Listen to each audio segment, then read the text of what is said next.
Ladies and gentlemen, welcome to Millennials Debunked. I am your host. My name is CK, and I today with your co-host to my left is Grace, and we are from Sweat Group. Sweat Group is a training and develop company for corporates and individuals in Malaysia. And being in this time, we actually realized that many companies out there are facing challenges communicating with and retaining the next generations of employee, basically the millennials. Lah. So in the workplace due to generation gap. So oftentimes millennials feel like they are the most misunderstood generation. Usually they don't have space to voice out. Lah. And that's why this Millennial Debunk program is about being a neutral platform for the millennial to speak up and for the current employer to further understand what's the younger generation is thinking about. And today we have three wonderful guests with us, which I will allow them to introduce themselves. Hello guys, I'm Denise, I'm 24 this year, and I graduated last year in November, and I'm currently not working, and I do not have much working experience, but I have interned in a biotech company for 9 months. Hi everyone, I'm Cindy here. Yes, I also graduated from last year November, but I'm currently working as a primary school international school teacher, which is teaching science year 3 and year 5. So I have been working for 10 months, almost a year. Thank you. Hi, hello everyone. My name is Anis. I am 32 years old and I am currently unemployed and I have no working experience before. Yep. Have you guys been labeled as millennial before? I've never been directly labeled as a millennial, but there are people who have talked to me and they're like, oh, you guys of this generation, or you young people, and usually whatever comes after that would be, all this super long grandfather story and a lot of nagging that comes with it. So never directly like, oh, you're a millennial. Yep, that would be the similar case as well for me. I guess maybe because the label millennial is something that the older generation are not really aware of. Like they don't know the word millennial, but they call you, you young people nowadays, But it's just we are millennials, so it's kind of fine. I'm okay with the label, yeah. It's how we are currently right now. I feel that people will tend to underestimate our own ability because they feel that we cannot take the harsh thing, we cannot take things under pressure. So they would label us as such way. And Singy, because just now Singy you mentioned about you feel like we are not going to our full potential and people has been looking underestimate us, right? Can you expand on that? Like Well, I'm not offended by it, but I just feel that they are partly true because we have been bringing up in a very financially quite well environment. Yes, our parents have been through more than us, so they wouldn't want us to been through what they have been through, which is why they give us the best thing and we always look the positive side of it. Yeah, so we are treated as precious as gold at home, but in reality it's not because our parents wouldn't want us to see the, the harsh part of it. Yeah, so when it comes to reality, we might feel that, oh, that is beyond what we are expecting. And people will, yeah, you can't really handle the pressure. But in the end, we are just a bit shocked and surprised that things like that. Yeah. So in a way, you are asking also for understanding lah. That not to just label us as the weak tofu, but for an understanding that we may be in a shock, but it is part of the process of learning lah. Correct. Right. Yeah. Okay. Yeah, I would agree with you because the condition of living now as compared to our older generation, obviously it's more comfortable and we are more pampered. So I would understand why people label us like that. But people of different generations, we face different kinds of problems. But it doesn't mean that we are not resilient, we're not willing to work hard. Yeah. It's just that we just hope that they are more understanding towards our circumstances as well. Lah. And maybe like don't be shocked if we are shocked, right? Yeah, something like that. I guess from what Sini and Denise mentioned, is that we need to work on the information gap between generations. I think that's what we are trying to achieve. Because different generations have different circumstances, trying to achieve the understanding between different generations and different people. It's just a matter of opening our hearts and mind, because when it comes down to individuals, most of us do want to work hard and be good and better at what we do. Yeah, that's what I think. Thank you. Yeah, but I also like the part when you said that it's not a different problem. I think like every generation also face some sort of an information gap. But I think like the situation and the time or you say era is different. Those situations around us are different. Our family backgrounds are different. The focus is also different. Like when I said the problems that we face every day, like between different generations, are not that different, but maybe the focus kind of shift a little bit differently, in the sense that the millennials are more concerned about their personal development, about their mental health. They're not money minded as much as our parents' generation. Like our parents, they are more concerned about money, about having a decent and a financially stable life. Unlike us, the millennials, I guess the problems is not that much of a difference, but I guess the focus has shifted a little bit. Yeah, that's what I think. I think like the focus, the needs are different as well, right? Yeah, most probably is. Yeah. Do you have this feeling of welcome? And how has your colleague has made you feel welcome in your workplace? Okay, the feeling that I entered this organization is very welcoming. Yeah, to be honest, I am overwhelmed with how friendly and how welcoming they were, because when I entered, I just finished my semester. I have not get my official certificate. So when I introduced to them, I told them that I just graduated and I'm fresh out of the oven. So when when they heard of it, they feel that, oh yeah, so it's like really fresh bread. Like, yes, so please treat me well, and I know that I have a lot of things to learn, but please guide me all throughout the way. So the one thing that I really very grateful about this environment is the colleague that is always there for me, because I am working in an education line. People always see education line in a very good way, like, oh, you know, you are friendly, you are kind, you are treating kids, you are the light of the someone's life, you know. It is just like, wow, you say until I am so exaggerated with so much, but yeah, but that's how people always tell us, see teachers and people in the education line is. But in fact, the reality is we were impacted by a lot of pressure when expectation comes in as well. But because I am totally new and I'm not from the education background, so there are a lot of things to accept from scratch. Yes. So the fact that the colleague over here has been very supportive, because they know I know nothing. I'm just here because of my passion, but they are here for me. Sounds like a very friendly and very accepting environment.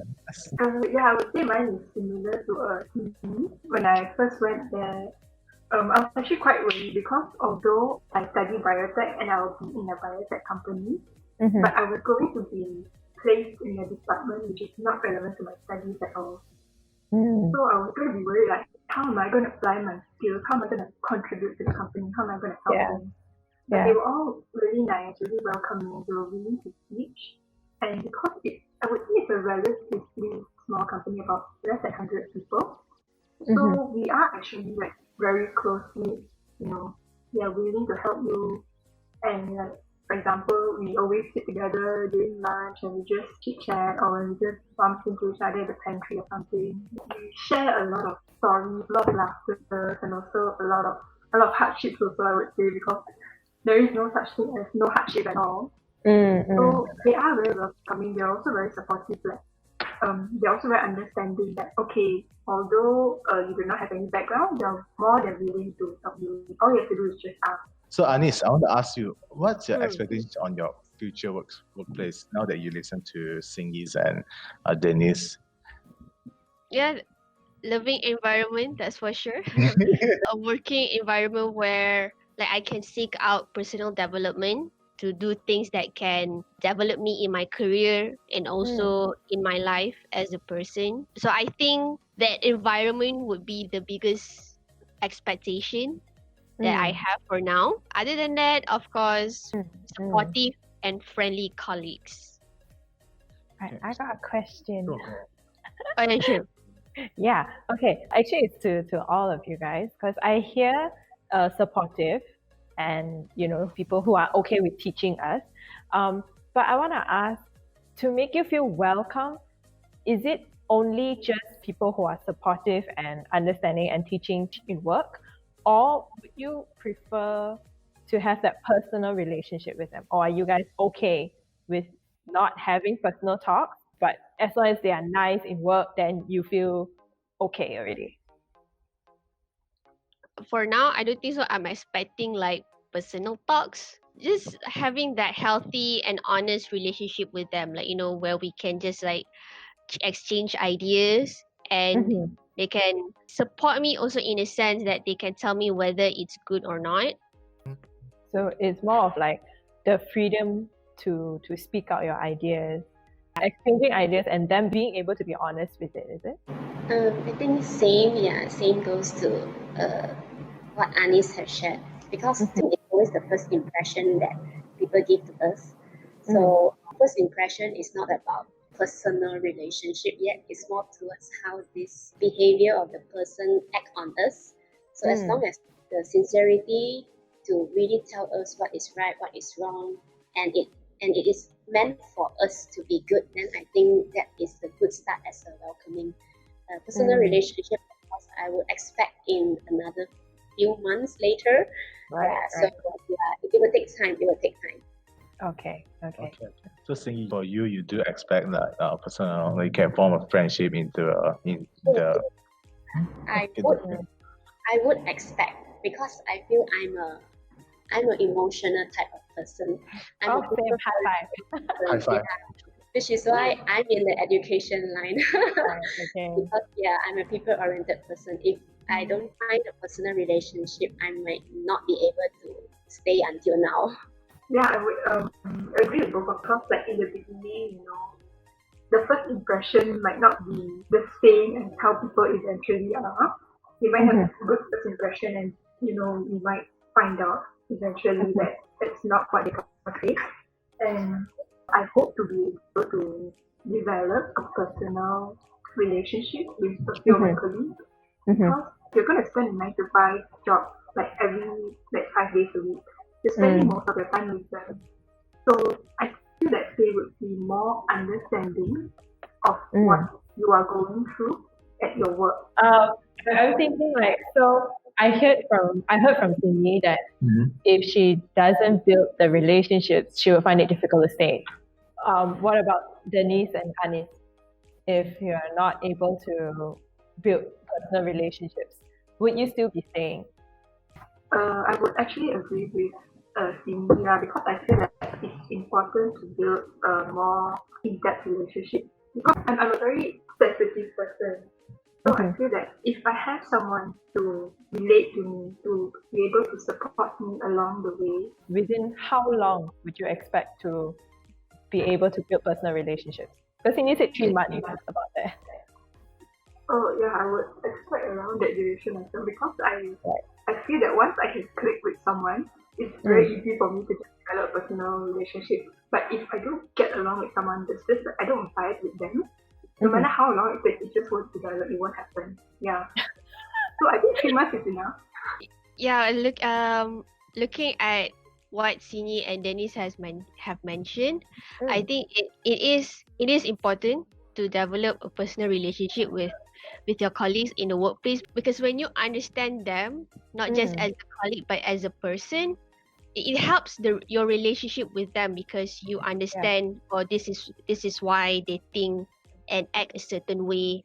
So if like in a group or like in a discussion, you could like try to understand and be in their shoes and try Yeah. to come up with a common ground, to come up with like a common solution, so that the other person can be satisfied, you also can be satisfied as well. So I feel like in a nutshell, understanding your colleagues as a person, as who they are, I think would help me to build like a better relationship with them in terms in the workplace. So in terms of the duration part, I guess maybe 3 months as well. I'm not sure, but I feel like just like how Dennis has mentioned it as well. I think we should not be putting a time period in terms of Okay. building a relationship, because if you can vibe with that person, it would just happen instantly, you know. And it doesn't mean that I have to be close to everyone. You have your own boundaries that you have to set up, Yes. and you can vibe with people that you are able to vibe, you know, as long as you have good relationship and can stay professional. Yeah. Wow. Okay. Yeah, because I have some friends that they're okay with not building good relationships. They're okay because they're in it for the money. They're in it for mostly it's the money and the benefits, you know. So they're like, I hate my department. I hate everyone around me, but I'm still here. So actually, I like how Anis put it now, because like any relationship out there, like friends, couples and stuff like that, it's just the same as colleague. You can't really force or really put a time frame. It's just come naturally, lah. For Sing case, because Sing is new to the industry, the education line, her desire of want to reach out to people and to get help, to get moral support from other people is strong. So it's not necessarily 3 months. It's like maybe below that, maybe more than that. You will never know. Okay, how can an employer make the younger talent like us, millennials, to stay in the company longer? For me to be able to really stay into a company is to find what we really want for ourselves. For me, I feel that is to find our own standing. By the end of the day, we need to ask ourselves what we are looking for. So, like when I joined this company, this organization, I also faced a lot of dilemma because I wasn't this background, but I still choose to really start from scratch because I feel that this is something that I would want to try for my own sake. I tell myself when I get into this organization, I would not regret by the time I leave this place. Because it's my choice and it's the place that I would like to know more about it, and I want to learn if this belongs to me. So like at the end of the day, whether I stay or I leave this organization is definitely not all because of this place, but it's more because I have searched for a better version of myself. Because if I leave, it means that this is not what I'm looking for. Yeah. But if I stay, this is definitely the version that I want. But what I'm hearing is like whether you will be able to fulfill the goals that you have personally in your personal life.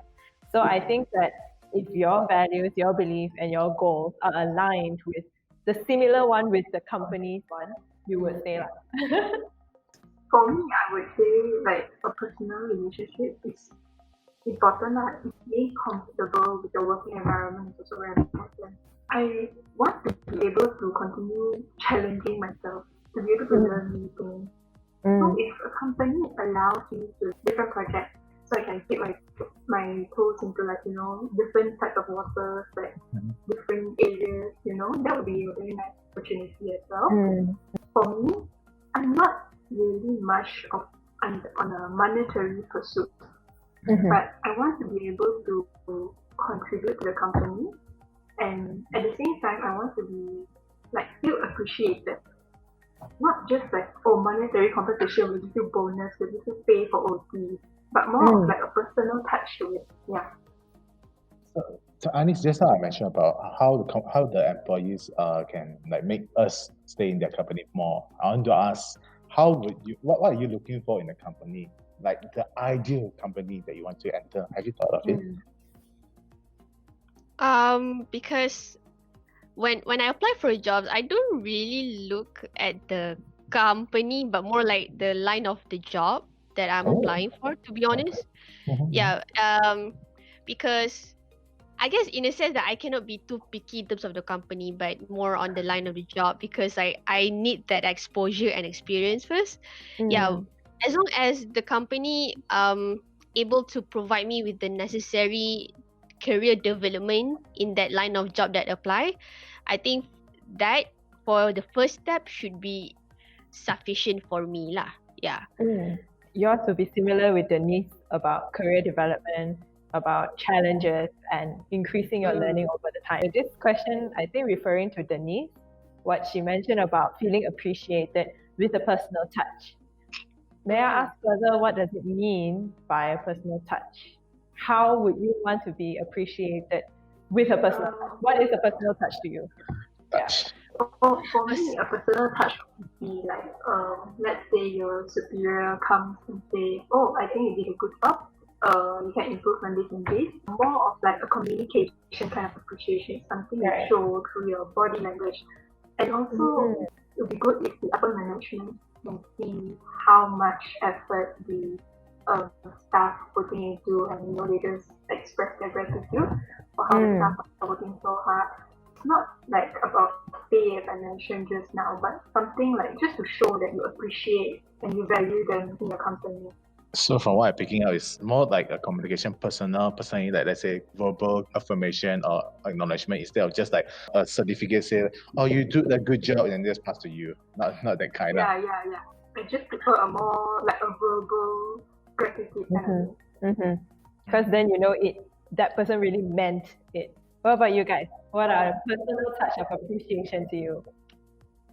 If I were to further elaborate on what Dennis has mentioned, that having that honest relationship with my colleagues and also with my superiors, if the job that I've done is not good, like please tell me, like but not in a discouraging way, like if I could have done better, like please tell me honestly, but like how can I do it, like because that is why I'm here, like this is why I need you, my superior and my colleagues, to like guide me on how I can improve on my ideas, on my plans. Yeah, so I would feel like appreciated in a sense because like there is a colleague and supervisor that is willing to like point out the things that I could have done better in my work. Yeah, so I would feel that I am being looked out for in the workplace. Yeah. Wow. So to you, honesty is a form of appreciation. Yeah, if it's being communicated right. It's of course like anything, when it comes to when people point out the wrong things about what you did, it's always not nice. But for me, I will try, although it's of course it's going to be very hurtful, to understand that person's point of view. Like, I want to know why you think that what I did is wrong. I want to be better. It can be hurtful at first, but it goes back to how you react to these kind of things as well. And I should be willing to open up myself to accepting this kind of feedbacks from other people. Yeah. I would say I totally agree with Anis there because my superior, my bosses actually, he and she did it in very tactfully lah. When they are being honest with me, they want to point out my mistakes and the things that they find that I can improve. They did it very tactfully. They set me down and then go through like what Anis said. It's hurtful, of course. It's painful. It's like, oh, shit. The truth is so painful. But I think it's because the reason why they really sit you down and really go through the thing because they want you to learn. So from that view, it's a very deep gratitude there, and it helped me to be better in my job as well. You all say that you all feel appreciated was because you guys feel like you're being looked out for. Yeah. Yeah. Like they personally, somewhere in their hearts, they do want to see us grow. So I think that in a way depends on how you judge the situation. I think it would be good for you at the end. Yeah. I think most of the points has been hit you straight. It's really just like just like what I have mentioned earlier, is our own standing. So if you know Yeah. that this is meant for us, somehow the hurtful feeling will change into the strength. Yeah, because we are hurtful because we care for their words. But actually, when we turn it into strength, we know that this is meant for us, and we will proceed to what this person has been giving us the guidance, and then we will improve from there. But is that your personal touch preference of Yeah, appreciation? definitely. Yes, definitely. Because it's something that I'm looking for, and it's something relates to my personal development, correct? So I really appreciate those people because they are being honest and they don't sugarcoat, which is why they want us to be great. Yeah. Yeah, I just want to ask one last question, Nani. What's your advice? If you have an advice, you can. If you don't have, it's fine. What's your advice to the younger generation that haven't stepped into the working world yet?